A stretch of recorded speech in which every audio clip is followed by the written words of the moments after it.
సుఖ్బీర్పై హత్యాయత్నం, మాజీ ఉగ్రవాది తుపాకీ కాల్పులు. సుఖ్బీర్ సింగ్ బాదలు పంజాబ్కి మాజీ ఉప ముఖ్యమంత్రి ప్రకాష్ సింగ్ బాదల్ కొడుకు. ఆయనకు వాళ్ళ సిక్కు మతంలో ఉన్నటువంటి పద్ధతుల ప్రకారం ఆయనకు సిక్కు అకాల్ తఖ్తు శిక్ష వేసింది. శిక్ష వేస్తే స్వర్ణ దేవాలయం, పంజాబ్ స్వర్ణ దేవాలయం ముంగట ఆయన రక్షణ కాపలాదారుడుగా ఉండాలి. వీల్ చైర్లో ఉన్నాడు, కాలుకు దెబ్బ తగిలితే కట్టుకున్నాడు. సరే, శిక్షను అనుభవిస్తూ ఆయన కాపలాదారులాగా నిల్చున్నాడు. అంటే ఎవరైనా సమానంగా ఉండాలనేటువంటి దాంట్లో సిక్కులకు సంబంధించి. కానీ సిక్కుల్లో అంటరానితనాన్ని కూడా మనం ఒకసారి ఆలోచన చేసుకోవాలి. దీనిపైన ఒక మాజీ ఈ తాలిబాన్కి సంబంధించినటువంటి ఒక మాజీ ఉగ్రవాది జైలు నుంచి వచ్చిన తర్వాత సుఖ్బీర్ సింగ్ బాదల్ కుటుంబం పైన ఉన్నటువంటి కోపంతో ఆయన హత్యాయత్నం చేసేటువంటి ప్రయత్నం చేసిండు, కాల్పులు. అసలు పంజాబ్లో ఏం జరుగుతున్నటువంటి విషయం ఒకసారి ఆలోచించాలి. పంజాబ్లో ఏం జరుగుతున్నటువంటిది ఆలోచించాలి.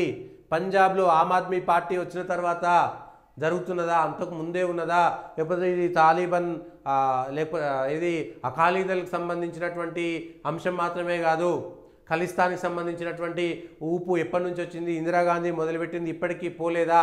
పంజాబు భారతదేశానికి, నిజానికి పంజాబీలకు ఉన్నటువంటి దేశభక్తి, పంజాబ్ ఎవరైతే సిక్కులు ఉన్నారో ఆ సిక్కు మొట్టమొదటి గురువు కూడా భారతదేశంలో ఔరంగజేబు లేకపోతే వీళ్ళందరూ మన దేశం మీద దండయాత్ర చేసి మన సంస్కృతి సాంప్రదాయాలను పాడు చేస్తుంటే, దేవాలయాలను కూల్చేస్తుంటే, హిందువులను చంపేస్తుంటే కాపాడడానికి ఏర్పడినటువంటి సైన్యము సిక్కులు. ఆ సిక్కు పవిత్రమైనటువంటి ఒక మతం పుట్టడానికి, మతం కంటే అది హిందువులను కాపాడేటువంటి ఒక సైన్యంగా ఏర్పడ్డది. దానికి నిరసనగా ఔరంగజేబు ఆ రెండవ వాళ్ళ పిల్లలిద్దరినీ కూడా బ్రతికుండగానే తోలు చర్మం వదిలేసి అక్కడ నానా హింసలు పెట్టిరు. అట్లాంటి వాళ్ళు ఇవాళ తాలిబాన్లను మిగిలినటువంటి ఔరంగజేబు వారసులతో కలిసిపోయేటువంటి పరిస్థితి వచ్చింది. ఏమైంది మన ఘనమైనటువంటి చరిత్ర అనేటువంటిది ఒకసారి ఆలోచించాలి. పంజాబ్లో ఎందుకు ఇట్లా జరుగుతుంది? పంజాబ్లో తాగుడు, పంజాబ్లో ఖలిస్తానీ వేర్పాటువాదము. నిజంగా పంజాబీలకి ఖలిస్తానీ లేదంటే పంజాబ్లు పోరాటం చేయాల్సింది ఎక్కడ? లాహోర్ కేంద్రంగా, లేకపోతే పంజాబు మెజారిటీ ప్రాంతము పాకిస్తాన్లోకి వెళ్ళిపోయింది, తక్కువ శాతమే భారతదేశంలోకి వచ్చింది.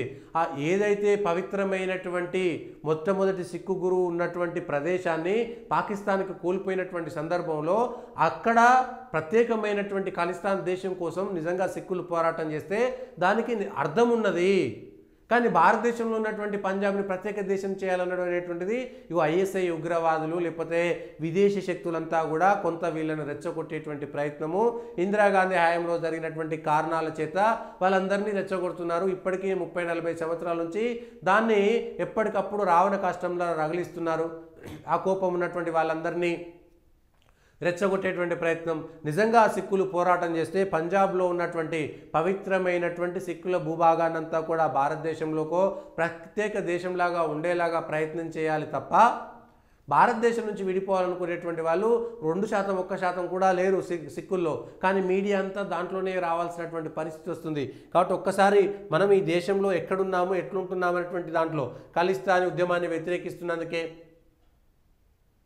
పంజాబ్ పై బీజేపీ కుట్రాట. బీజేపీ కుట్ర ఏమున్నది ఇంట్లో పంజాబ్లో? ఎంత దారుణం అంటే ఏదైతుంది, పంజాబ్లో ఆమ్ ఆద్మీ పార్టీ ఉన్నది, పంజాబ్లో వాడెవడో ఖలిస్తాన్కి సంబంధించిన వాడు వచ్చి ప్రకాష్ సింగ్ బాదల్ కుటుంబం మీద కోపంతో వచ్చి కాలిస్తే మీరు కదా ఒక మాజీ ఉప ముఖ్యమంత్రికి భద్రత రక్షణ కల్పించాల్సినటువంటి ప్రభుత్వం విఫలమయ్యి మళ్ళా బీజేపీ కుట్ర పన్నింది. అసలు పంజాబ్లో బీజేపీ లేదు, కుట్ర పన్నడానికి ఏముంటుంది? నీకు అధికారంలో ఉంది నువ్వు, ప్రతిపక్షంలో ఉన్నది కాంగ్రెస్. మళ్ళీ అవసరానికి మీరిద్దరే కలిసిపోతారు, అవసరం లేకపోతే మీరిద్దరే విడిపోతారు. మళ్ళీ పంజాబ్ పైన బీజేపీ కుట్ర చేసిందనేటువంటి మాట మాట్లాడమే విచిత్రమైనటువంటి అంశం. అంతకంటే విచిత్రం ఇంకేమీ లేదు. అంతకంటే ఎక్కువ మాట్లాడతాం.